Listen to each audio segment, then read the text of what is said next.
Hey guys, tonight's guest is Randall Fitzgerald, who's going to be on hand to talk about ET contact and UFO theory. So I'll see you in 5 minutes.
Grab your popcorn and snacks. Find a comfy spot, take a seat or lie down, and let me transport you to a place of fantasy, ghost stories, ancient legends, odd creatures, alien encounters, and other magical topics.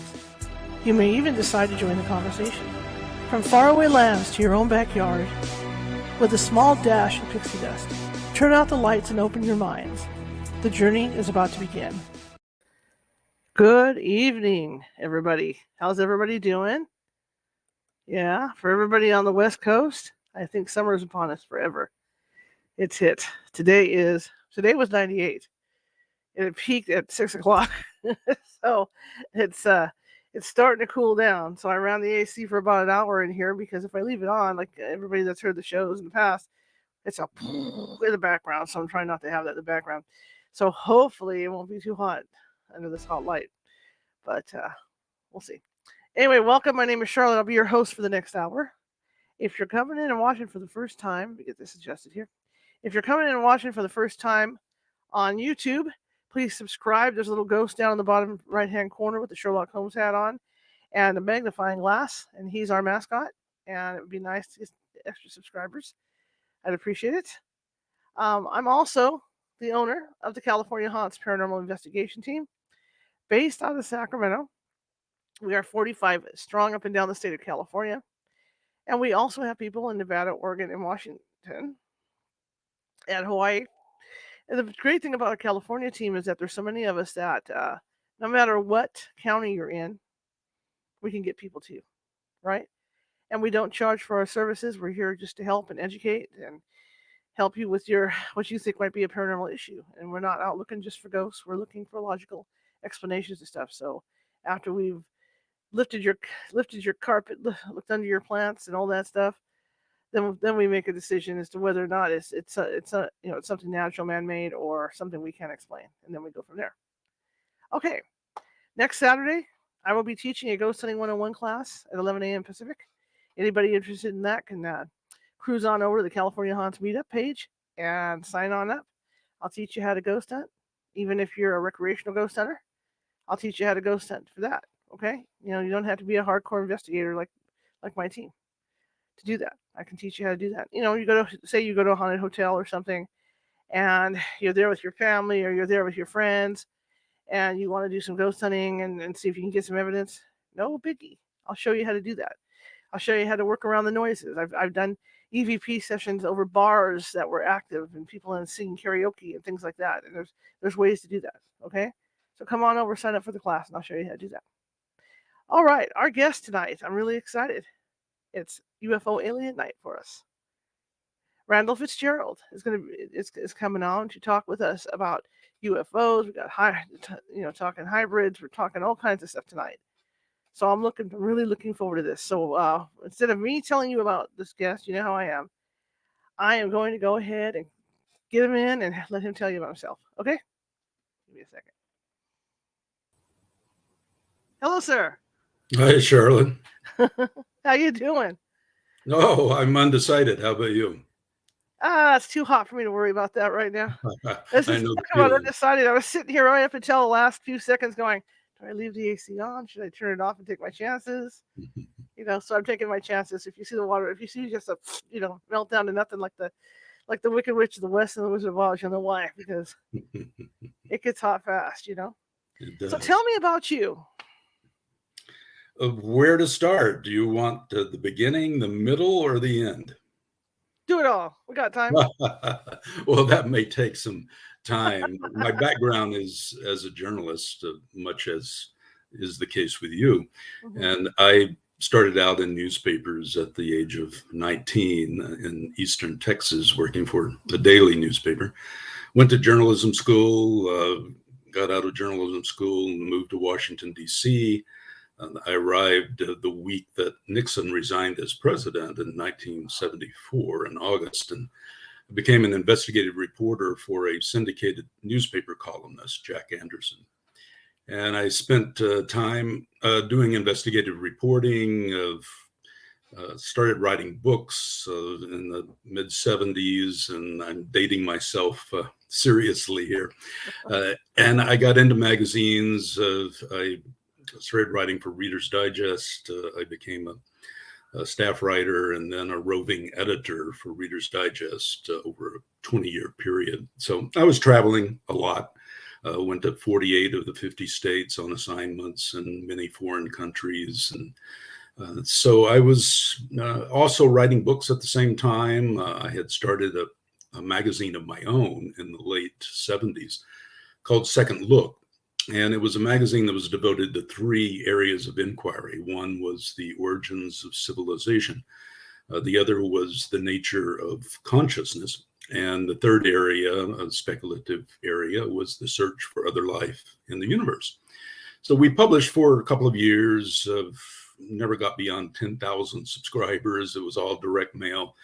And then I got off into other subjects, wrote a few books in the UFO area, and then books in many other areas. And so every 20 years or so, Charlotte, I have been updating and expanding a book that came out in 1979 called The Complete Book of Extraterrestrial Encounters, which was a compendium up through 1979 of all the books, or all the major books, a summary of all of the books in the realm of ancient astronauts and UFOs and contactees and abductees and the scientific search for other life in the universe. And then 20 years later or so, late 90s, I updated the book, included all the books that had been published in the previous 20 years, and expanded the book. And now I've done it again for the third time.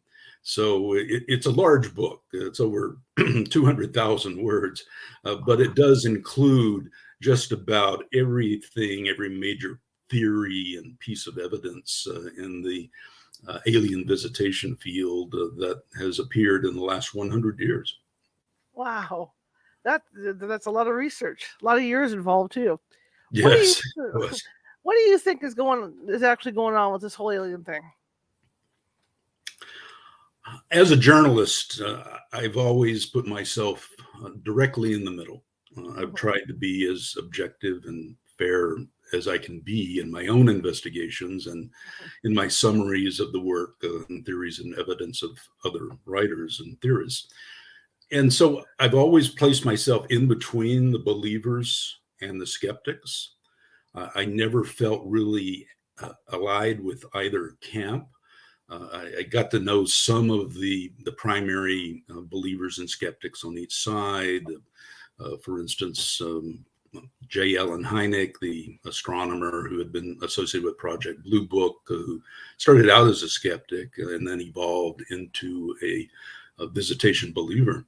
I got to know him in the mid-70s. I got to know Philip Klass, who was the primary skeptic and debunker, who was an editor with Aviation Week and Space Technology magazine. And so I enjoyed being with these people with varying points of view, but I could never really find myself in a position to where I had strong beliefs one way or the other. I was content to be in the gray area and just let the facts go where they would pop up. Makes sense. Makes perfect sense. In your study, in your research, and all this, what common thing do you see happening, with these abductions? Well, I've known a lot of abductees, and I've known a lot of contactees, people who felt that they were in communication with an extraterrestrial intelligence, but hadn't been abducted. And I don't find any unanimity in their points of view or their experiences. It's such a wide range of a phenomenon which has evolved over time. Originally in the 50s, we just had contactees for the most part. There weren't any publicly known abductees. And so the contactees generally had a prevailing theme, which was that aliens were here to warn us that we were going to destroy ourselves as a species because of our development of nuclear weapons, and that nuclear power would eventually destroy nature and destroy the human species. And the visitors were here using the contactees as a channel or conduit to warn all of us before it was too late. But of course, then in the 60s, the first big case that was well known was the Betty and Barney Hill abduction case in the Northeast. And a book was written by John Fuller, and that book was a bestseller. And then as a result, that sort of opened the door to other people coming forward who maybe would have been stigmatized previously. And then Bud Hopkins wrote a series of books about various abductees. And then hypnotic regression became the thing to do to pry out from the subconscious these various stories of the abductions that these people felt that they had experienced. So I always have studied and have interacted with contactees and abductees, but much as with the UFO phenomenon in general, I didn't come to any firm conclusions. I felt that most of these people were sincere and legitimate. I never had a sense that it was hoaxing, as many of the skeptics and debunkers initially tried to allege. But Charlotte, never had enough of a sense of exactly what was happening and why that I could leave my journalist role long enough to really latch on to any particular theory. But you wrote these books, and I can see why. I mean, once you get hooked into something like that, and you start doing research on it, and you start doing stories, you just, as a journalist, you want more and more because you're trying to you're trying to make sense of here. Yes. That's how I got into ghost hunting, when things started happening at my house. And I was working in a city that was haunted. The buildings were haunted.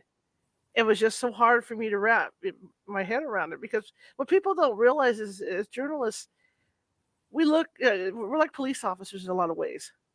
Because when we go interview people, you're looking at body language, you're looking at all that stuff to see, if they're uneasy, if they're looking all over the place, to see if you're being lied to. I mean, that's what we do.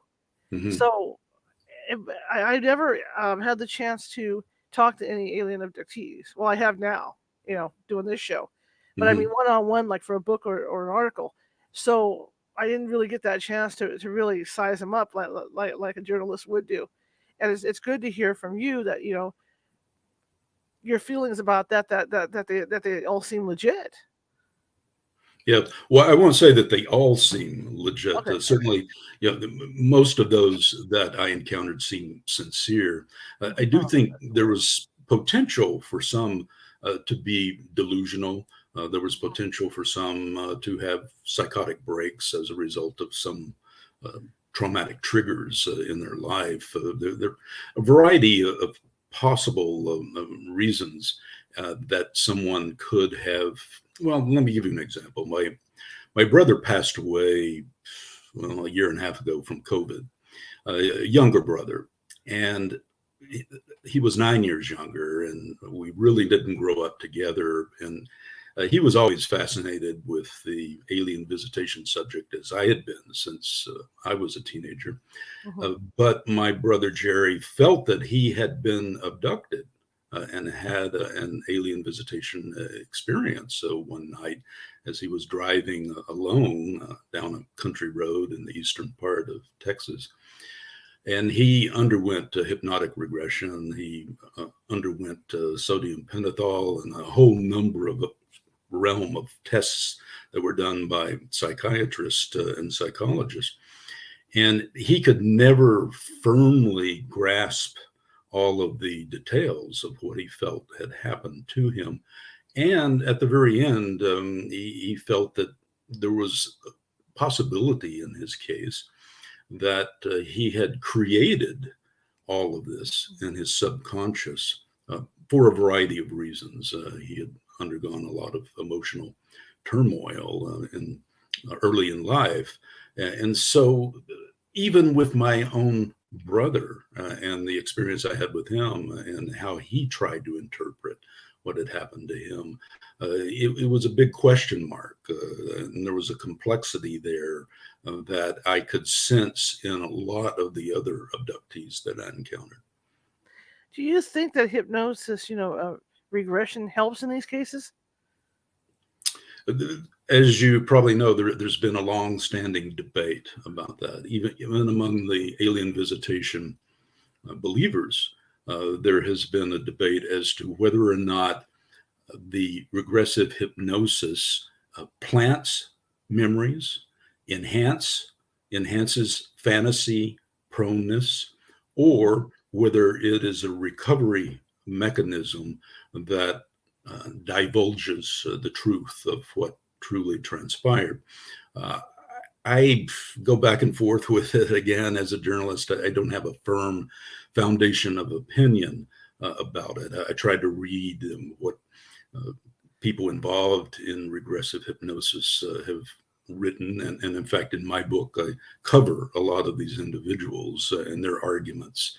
And then on the other hand, I have a whole section of the book on skeptics and debunkers and their theories and evidence. And I've tried to cover them from the standpoint of why they feel that we are in a fantasy-prone culture as a result of science fiction being pervasive in both literature and in movies and so forth, and that sort of implanting in the collective and individual subconscious has occurred culturally over time, and that could in fact amplify experiences that we can't categorize, that are unknown to us, that occur and then get promoted in the media in various ways. So again, I hate to go back to my journalist role, but it is the way that I've tried to navigate this entire fascinating field. Absolutely. Oh, I understand completely. What's one of the cases that you've written about that has stood out to you? Well, I spent a lot of time investigating the Arizona lights. This was probably the biggest mass sighting UFO event in U.S. history, which occurred on the night of March 13th, 1997.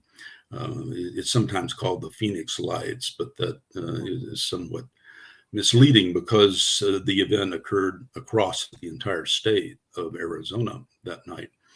At the time, I was the roving editor of Reader's Digest, and I got an assignment. I asked for the assignment to go to Arizona after this event occurred to try to find out what had happened. And I ended up spending quite a few months and interviewed 50 direct witnesses to the events that night, although there were many hundreds of witnesses, many of whom never came forward. And I was looking for three categories of witnesses. The people who were on the ground that night and were looking up at the Hale-Bopp comet in the northern sky, and then saw these 5 lights approaching just below the Hale-Bopp comet and looked at the lights through binoculars.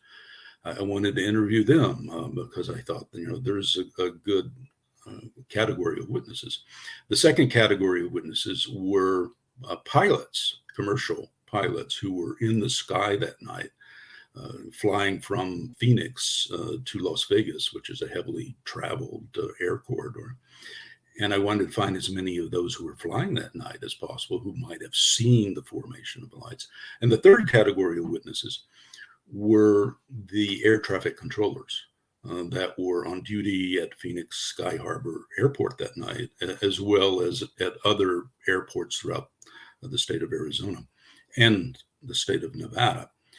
And I found witnesses in all three of those categories. And there were a number of things, as I describe in great detail in my book, that stood out for me as contradictions. For instance, in the northern Arizona rural areas, people who looked at the lights through binoculars claimed that they saw 5 independent lights on 5 small planes, that it wasn't a single object. As the lights got closer and lower to the ground above the suburbs of the city of Phoenix, I interviewed witnesses who claimed that when they observed the lights visually, that these lights were all connected to one single solid object. And then as the lights, the formation of lights went toward the southern part of Arizona, heading toward Tucson, I interviewed other people who swore again that these were 5 independent lights on 5 independent planes. And then I interviewed some pilots with America West who were flying that night, 3 of them. And they claimed that they were in radio communication with the formation of lights because they were puzzled about these lights that were just above them in the sky and why they were flying at night in formation along an interstate highway with their landing lights on. And the landing lights pointed down toward the ground, which was a violation of FAA rules. Apparently, according to these pilots, they asked the formation of lights, "Who are you? Where are you going? Where are you headed?" And someone claiming to be a lead pilot in that formation of lights responded, "We are snowbirds." Now, snowbirds are a Canadian air performance team that perform sometimes in the winter, but usually in the summer. So I had a lead there to follow. I got in touch with the Canadian snowbirds in Saskatchewan. They claimed on the record that none of their pilots were in Arizona that night. So then the question became, well, if these were actually pilots, why were they masquerading as this air performance team when they weren't? And again, much as these pilots in the Air America crew were pointing out, why were the landing lights in the nose of these planes on and pointed down toward the ground? These pilots were obviously trying to draw attention to themselves. They were seen, there were many thousands of people out that night looking at the Hale-Bopp comet, which was very bright in the night sky. And the lights were coming from the direction of the Hale-Bopp comet. But if you plot on a map the direction that those lights were coming from, you can draw a straight line to Area 51 in Nevada. And I started following up on a theory that I was developing that maybe what was happening that night was a psychological warfare experiment on the part of the US military. Because when the lights disappeared that night, they were going past the city of Tucson toward the border with Mexico. Now, what is on near the border just before you get into Mexico? It is a military base, Fort Wahushka. And Fort Wahushka is where psychological warfare training occurs for all the military services. And there is a landing field there. And apparently the 5 planes landed there at this psychological warfare training field.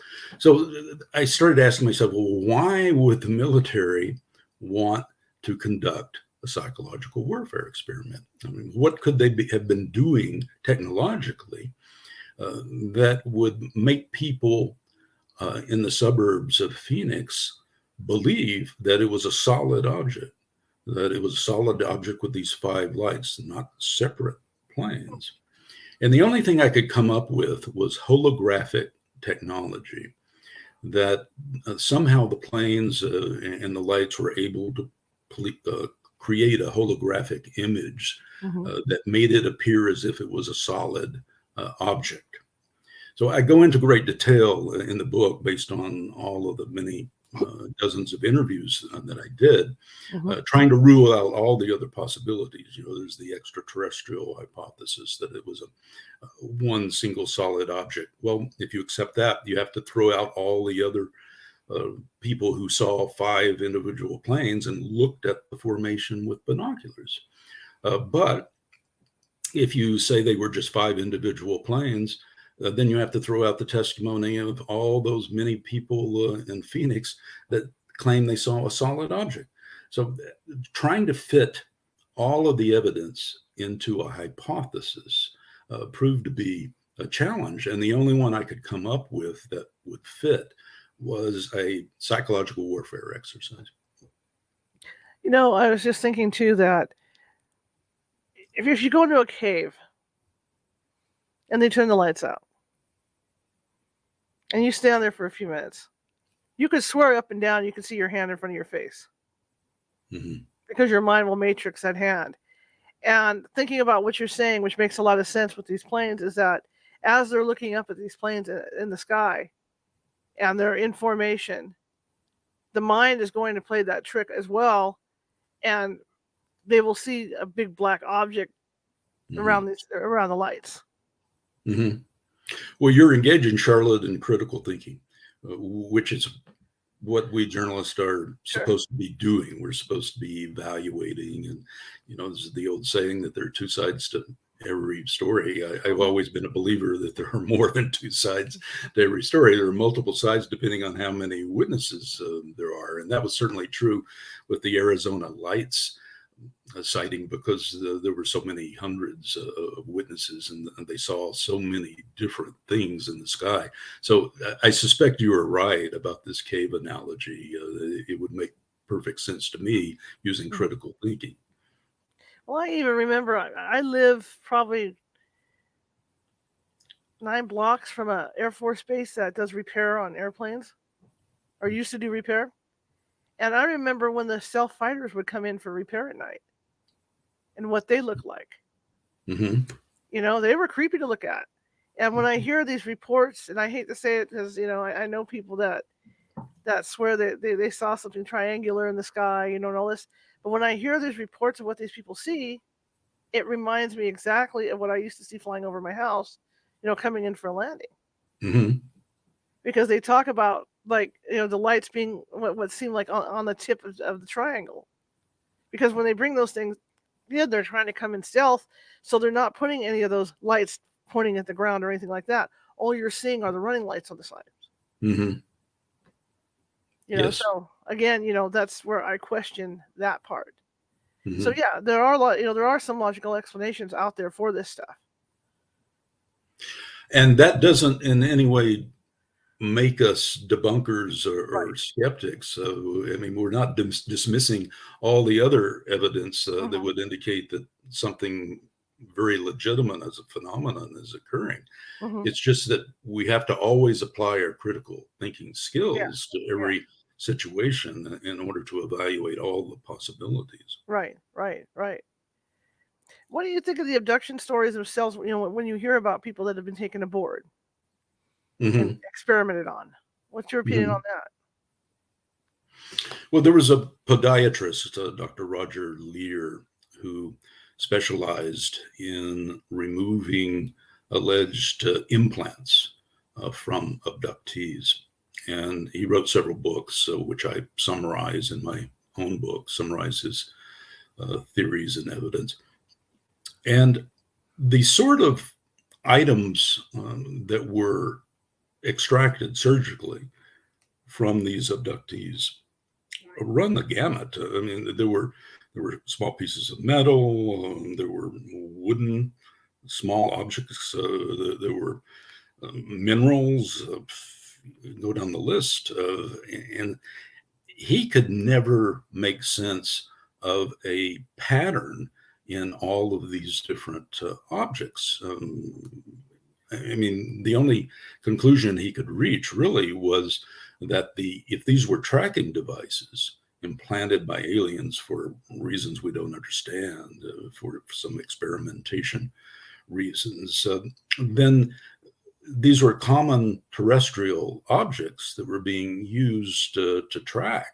And maybe they were infused with some sort of energy at some level that enabled them to be tracking devices that would fit the technology, seem presumably more advanced technology that the alien visitors would have. So I use him as an example, Dr. Roger Leir, who's deceased now, but who specialized in the physical evidence in the aftermath of these abductions, to demonstrate how even in that realm, there weren't enough evidentiary patterns to really come to solid conclusions about what was being done and why. Absolutely. And I was just thinking of the stories of the single women that end up pregnant. You may claim that it came from, the aliens. When I look at that, I think of false pregnancy. It happens in animals all the time. Yes. And I hate to say it happens in dogs. I'm not trying to say to have dog stuff inside them, but it does happen. So I mean, there's always that little bit. And again, I'm not trying to debunk. I'm just trying to look at this from the big picture. It could be false pregnancies. Could be. Yes, and again, that word debunk, it's an interesting word. I have met so many debunkers over the years, and let's talk about them for just a moment. Sure. Or your audience may start thinking that I'm trying to play the role of a debunker. What I found was with most of the debunkers, they call themselves skeptics. But they weren't really skeptics with the Webster's dictionary definition of a skeptic being someone who fair-mindedly weighs all of the evidence and raises questions in an open, fair-minded sort of way. Instead, what I found was that debunkers were quite often mean-spirited, and they came from a point of view that was alien visitation is not improbable, it's impossible. And when you come from that point of view, as you know, in connection with ghost or poltergeist or any of the other realm of the paranormal, if you come from it from the standpoint that it's impossible, you narrow your opportunities, first of all, to experience it. I mean, rationality can put a real damper on an experience that has an emotional basis. But secondly, in trying to demean others who have claimed to have these experiences that you doubt, then you run the risk of character assassination. And I found a lot of the debunkers engaged in that in their books and in their various writings, that they would claim that these people were lacking integrity who were telling these stories. And I found that disturbing. I found that whole pattern as disturbing as at the other extreme with the camp of the believers, gullibility. I always found gullibility, naivete to be rather disturbing as well. Again, trying to apply critical thinking to each point of view and all the theories and all of the evidence. So again, back to this theme of being sort of in the middle and trying to navigate the gray area. I was just thinking when you were saying that, there's a story of the Japanese version of the Bermuda Triangle, and how a boat full of scientists who didn't believe, and the disappearance disappeared. They don't know what happened to them. I was thinking about us being journalists and the poor aliens if they sucked us up onto the ship, because we'd be out there with our notepads just jotting down everything, and everything being kept up here to come back. It's just right. And also questioning the nature of our experience in the midst of the experience. Yeah. Excuse me, but what's the point of that? And why are we, But, I don't discount any of it, because I've had experience. I've lost time on the freeway. I lost like an hour. My friend of mine and I lost like an hour and a half on the freeway, ended up in another town. Don't know how, don't know why. So, I don't know. But, yeah, like I said, there's stuff like I said, like the Alaskan Triangle, when they talk about those triangle spacecraft, that make me think, no, I think they're stealth fighters, and stuff like that. But that's what makes a journalist, because we do look at everything like that. Mm-hmm. You know, Yes. we have open minds, but you know, there's that part of us that's going to look for every side of the story and try and make sense out of it. Yes, but our minds are not so open that our brains ooze out. Right. We try to maintain some semblance of, not just dignity, but some semblance of fair-minded rationality. Yeah. But in so doing, it's a fine line. As you know from being a journalist, that we are often telling each other in playing the role that we need to be fair-minded, but we can never be objective. We're human beings. We're always going to have our biases and our prejudices at some level, even at the subconscious level we can identify. But our role needs to be that of being as fair-minded as possible at all times. Well, I'm sure you probably work too for editors, because there's some editors that are very, or some newspapers even that lean too much one way. Mm-hmm. I've been told to back off working to back off stories, because it'll bother a friend of the publisher, or somebody who knows the publisher, and then that actually is a theme in Alien in the Mirror, from the standpoint of, if we look institutionally, not just at the news media, but at government and all aspects of government, the various government agencies. I mean, all of these bureaucrats have officials that are in charge of them, much like we have our editors in the news media. And those institutional biases that begin to show up are interesting, because over time, then you find an institutional need that is put forward to verify their point of view, much as some editors want to verify news media's point of view, whether it's political or whatever. Yesterday, as you probably know, the U.S. Congress, the House Intelligence Subcommittee, held the first hearings in 50 years on the subject of UFOs. Now they're called unidentified aerial phenomena rather than unidentified flying objects. And two Pentagon officials appeared before the members of Congress, and it lasted an hour and a half, and I watched it live streaming as it was happening. And there were a number of aspects of it that I found of interest. First of all, I was happy after 50 years that finally the U.S. Congress was paying attention to the subject of alien visitation, which it was really forced to do because of news media coverage beginning in 2017 with the New York Times front page article about the USS Nimitz off the coast of California and the UFOs that were tracked by the Navy pilots and were documented on various ship sensors. What these two Pentagon officials were sort of placed in the position of having to do is to tell the members of Congress for the first time, it was an admission by the military for the first time publicly, that we don't know what's happening. There are unidentified sightings. We don't know how to explain them. And furthermore, for the first time, we're asking our own military employees to come forward with similar sorts of cases. And transparency needs to rule this subject area for the first time. So that was a relief.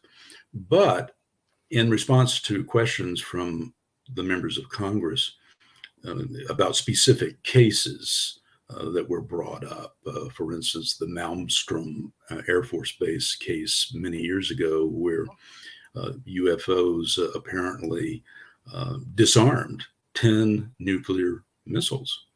This has become a famous case. It's repeated in numerous books that I summarize in my own book. And in response, these two Pentagon officials acted like they had never heard of this, never heard this case. Another case was mentioned involving Admiral Wilson, the former head of the Defense Intelligence Agency, who had allegedly admitted in private to some UFO researchers that the military, the Pentagon, had some residue from crashed UFOs that had been kept for decades, and that the residue had been turned over to military contractors and subcontractors for analysis. And this analysis had been ongoing for decades. But in this memo written by Dr. Eric Davis, an astrophysicist who I happen to know, in this memo, Davis recounts how Wilson claimed that when he tried to get access to this UFO debris or residue, he was denied access. He couldn't get near it. It was like the contractors and subcontractors, not being military, not subject to the Freedom of Information Act, had created layers of secrecy on what should be an open book for the public sort of historic findings. And so Wilson admitted, Admiral Wilson, that he had been frustrated by this. And then the memo eventually was leaked. And when asked, these two Pentagon officials in the hearing before Congress yesterday claimed that they had no idea, never heard of this. So that gives me pause for concern that the two Pentagon officials that are supposedly in charge of this new openness and disclosure about unidentified aerial phenomena apparently are so compartmentalized that they have no idea what has happened in this field historically. Do you think, with that in mind, maybe they do know what's going on and they're just not saying it? Because this stuff goes way back. I mean, there's rumors that go way back. That there's even presidents that are involved and know that all this is going on. Well, beginning with Jimmy Carter, when he was governor of Georgia in the late 70s, saw a UFO and filed a report on it. And then when he became president, he pursued through some of his mid-level employees trying to find out the truth, and came up against a brick wall. Claims in his writings since then, he talks about how frustrated he became that he basically gave up. And I think a lot of presidents who do try to pursue finding out the truth do eventually give up, because it's rather frustrating to spend all of this time and energy being the chief executive officer of the entire nation and still not get the sort of respect that one would think would go with the office. Going back to the Phoenix Lights now, you mentioned Area 51. What do you know about Area 51? I haven't been there. I know people that have, former defense contractors who I've known, and former CIA officials who I've known, and the people that visit there generally don't see what truly goes on there.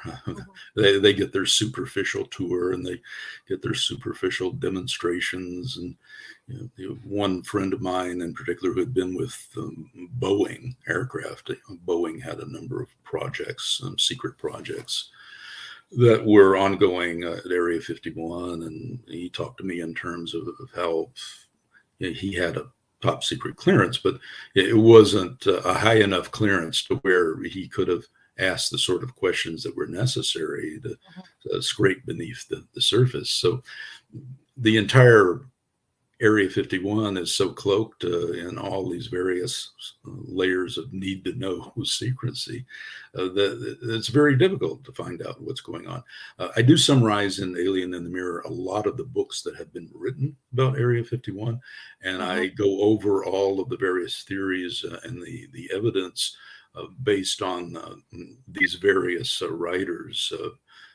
Annie Jacobson, for instance, is one in particular who did a very good book about Area 51, and she had some inside sources, former longtime employees at Area 51, who were somewhat revealing, more revealing than I've seen anywhere else. I remember I was in Europe years ago.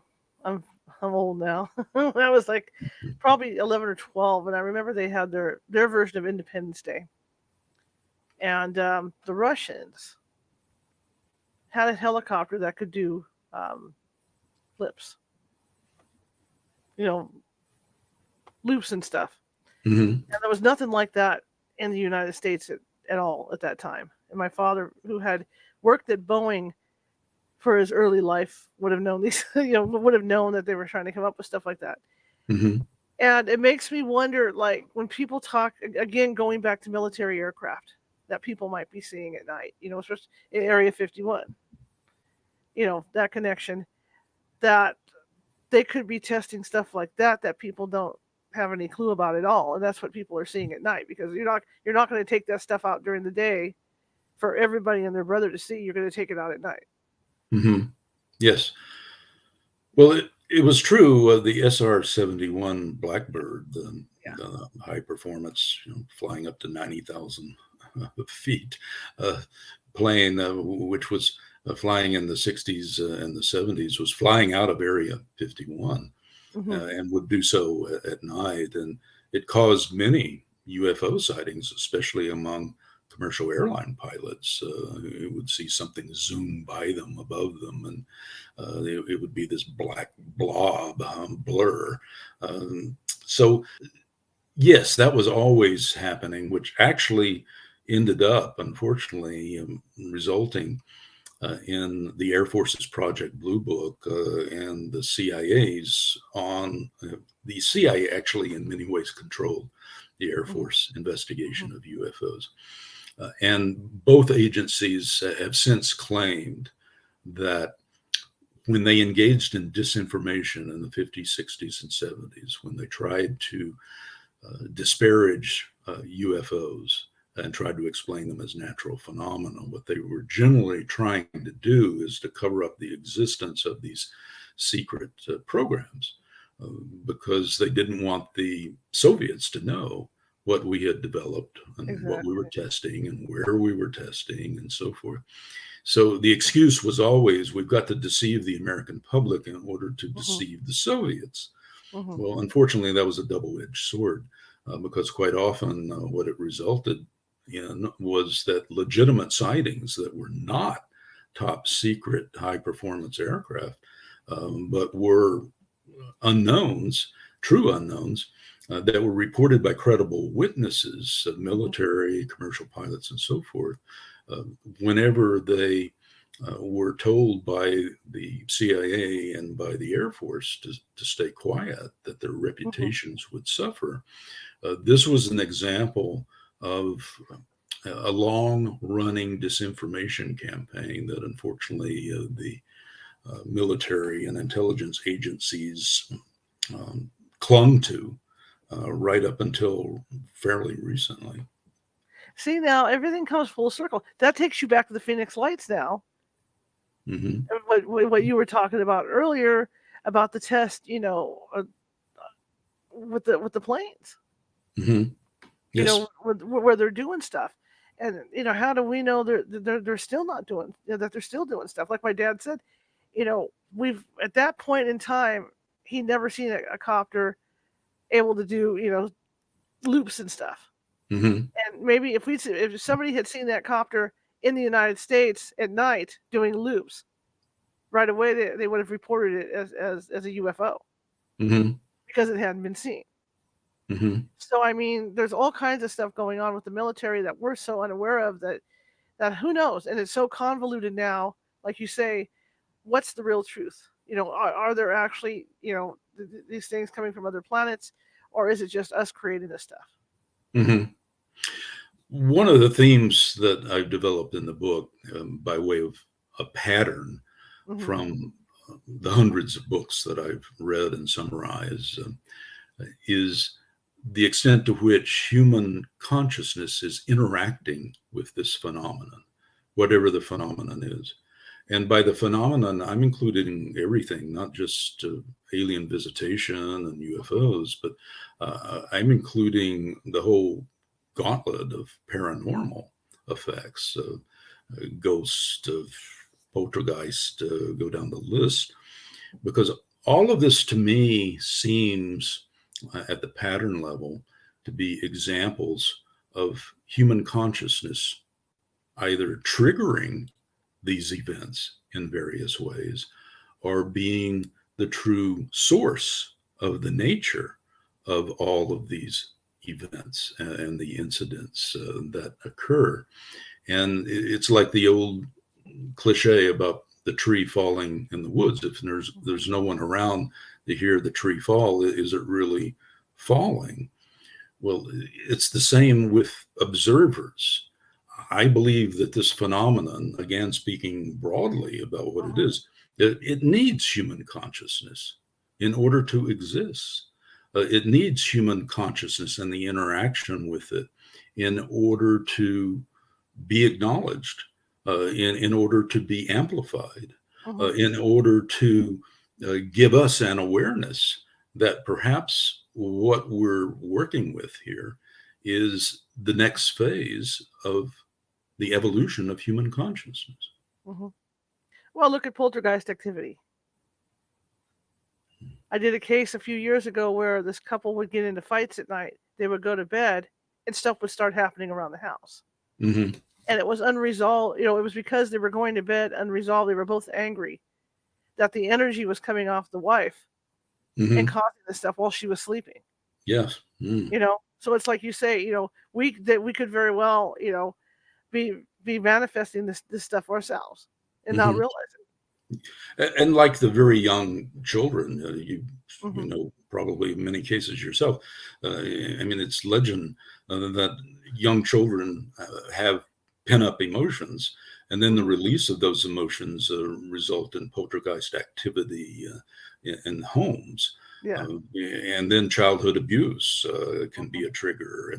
And it gets back again to what I discuss in the book about examples of where people who are on meditation retreats, Dr. Stephen Greer is a good example. He, for the last few decades, has had these UFO summoning meditation retreats out in the desert, Southern California and Arizona, in which people spend a number of nights together going through a special meditation, trying to summon lights in the sky and orbs and entities and so forth.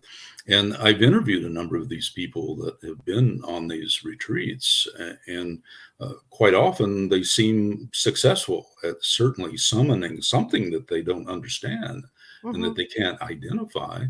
And that's an example of human consciousness interacting and in fact triggering. Well, my friends, the Constantinos, were studying at the time of their deaths. They were studying to see if these EVPs that ghost hunters get are created by their minds. And they were, and I think they had manifested at least one or two. People probably call me with horrible names now and stuff, but I think they at least manifested once or twice created ghosts that answered their questions.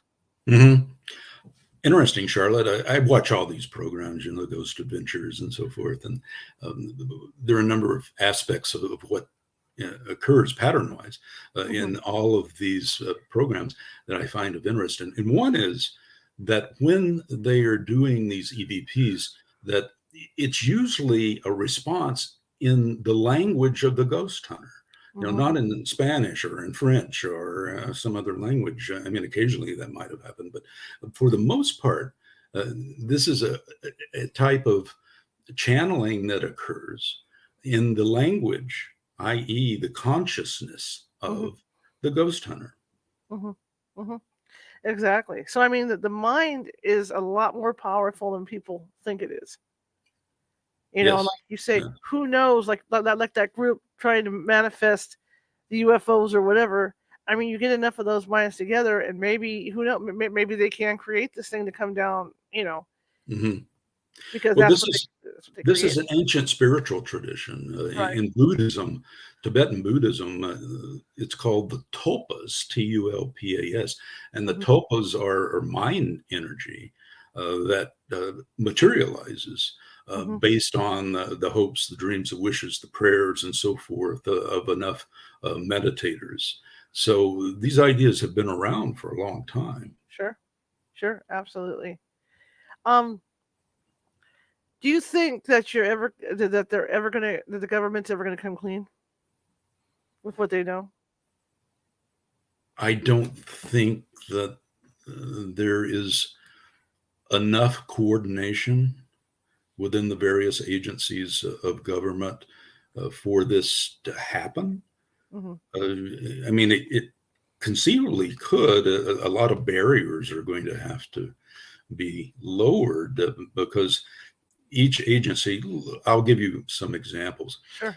It historically appears as if naval intelligence and the Department of Navy has been much more forthcoming about UFOs and unidentified aerial phenomena than the U.S. Air Force, as exemplified by the USS Nimitz encounter in 2004, revealed in the 2017 New York Times article, as well as numerous other encounters.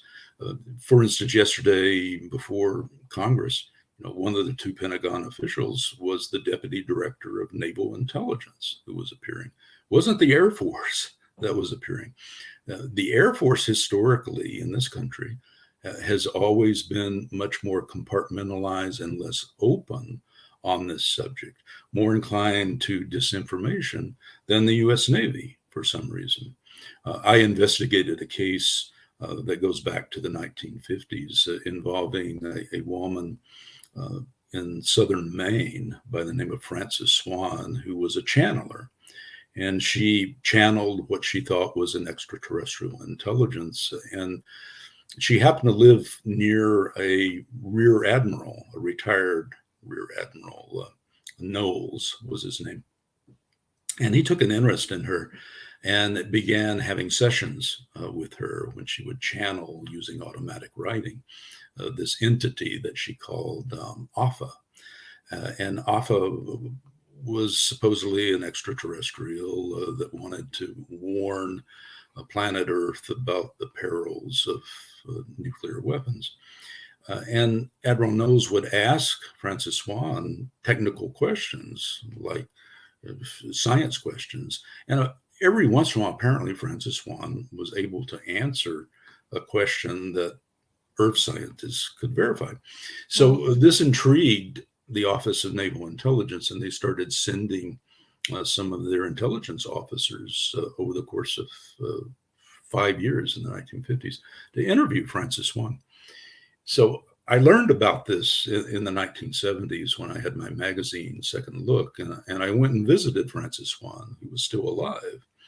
And she had kept meticulous notes about all of these encounters with these U.S. Navy intelligence officers. And I was able to photocopy all of these notes and do an in-depth article about how the U.S. Navy, even in the 1950s, was much more open to this subject than the U.S. Air Force. And I recount this in great detail in my book because a number of strange things happened that involved the CIA and a sighting outside the window of a CIA office in downtown Washington, D.C. I ended up interviewing some of the CIA and naval intelligence officers who had this sighting. But long and short of it is, back to your question about openness and the government, I could see individual agencies of government like the U.S. Navy being much more revealing than the U.S. Air Force or than the National Security Agency, the eavesdropping agency. So I would see it as happening, this disclosure, as being piecemeal rather than in a holistic sort of way.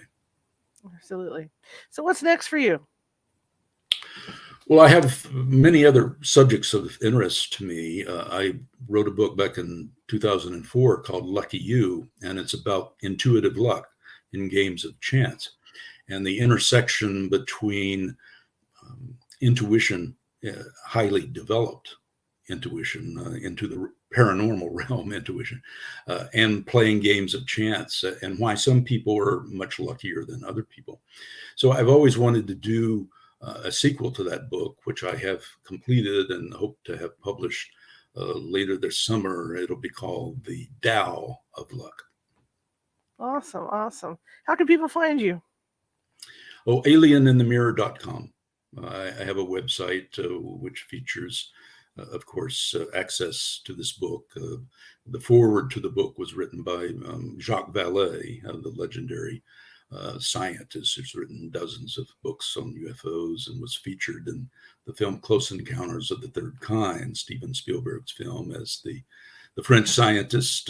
Well, that was Jacques Vallée. He was the model for that character played by Francis Truffaut in Close Encounters. And so you'll find Jacques' forward to Alien in the Mirror on the Alien in the Mirror website, along with other information about my various books.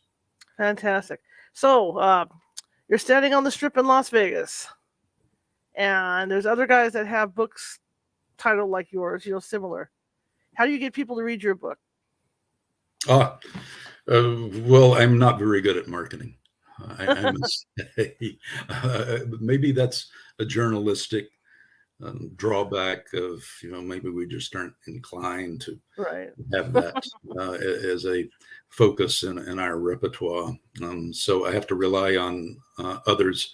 But the others that I would rely on to spread the word, I think it's just a matter of pointing out that intuition, again, getting back to this theme of human consciousness, that intuition is a trait that we all have the capacity for to varying degrees. And some people have it inherently and naturally. Other people need to just develop it over time, and that involves different types of meditation exercises. Absolutely. Thank you so much for coming on, sir. I just appreciate it. Charlotte, it's been a great pleasure. You're delightful. You have an inquisitive mind, and I quite appreciate that. All right. Well, you have a good evening, sir. And hopefully we can get you on again when you get your new book out. I appreciate it. Look forward to it. All right, sir. Thank you. Have a good evening. Bye-bye. Bye-bye. Okay, that was great. I love talking to fellow journalists. It's a blast for me. Anyway, tomorrow, oh my gosh, tomorrow the fun keeps coming. The hits keep coming, and tomorrow we're going to be talking about Howard Hughes. Did Howard Hughes really live in that hotel? Well, our guest tomorrow, Mark Music, doesn't think so. He's run into a woman who claims to have married the actual Howard Hughes, and they lived elsewhere, and there was a double living in the motel or living in the hotel. And there's a lot of details to that, like eye color changes and all kinds of stuff that Howard Hughes had paid for to have done so nobody would recognize him. So that's what we're going to be focusing on tomorrow at 6:30 p.m. Pacific. So that's going to be a really, really cool show. If you like the show, share it with 5 people. If you hated the show, share it with 5 of your enemies. Equal opportunity here at California Haunts Radio. And please, if you're watching from YouTube, do subscribe. There's over 250 videos over there of varying topics that I think there's a little something for everybody over at YouTube. At least I didn't melt away, huh? It's hot in here, though, I'll tell you. Again, I'll be teaching next Saturday, Ghost Hunting 101. And it's not only just for big ghost hunt teams, it's also for individuals that want to just do recreational ghost hunting. So you should check it out. That's over at the California Haunts Meetup. Just type in California Haunts Paranormal Investigation Team Meetup. Alrighty, you see that ticker at the bottom? That's because, we work as a nonprofit, and so everything you see here, all the equipment comes out of my pocket. If you could help us out a little bit, that'd be great. PayPal.me at California Haunts, or if you have a Venmo, type in California Haunts when you get there. But anyway, I want to thank you all for coming tonight, and I will see you all tomorrow at 6:30 p.m. Pacific, and we're all going to talk about Howard Hughes. Have a good evening.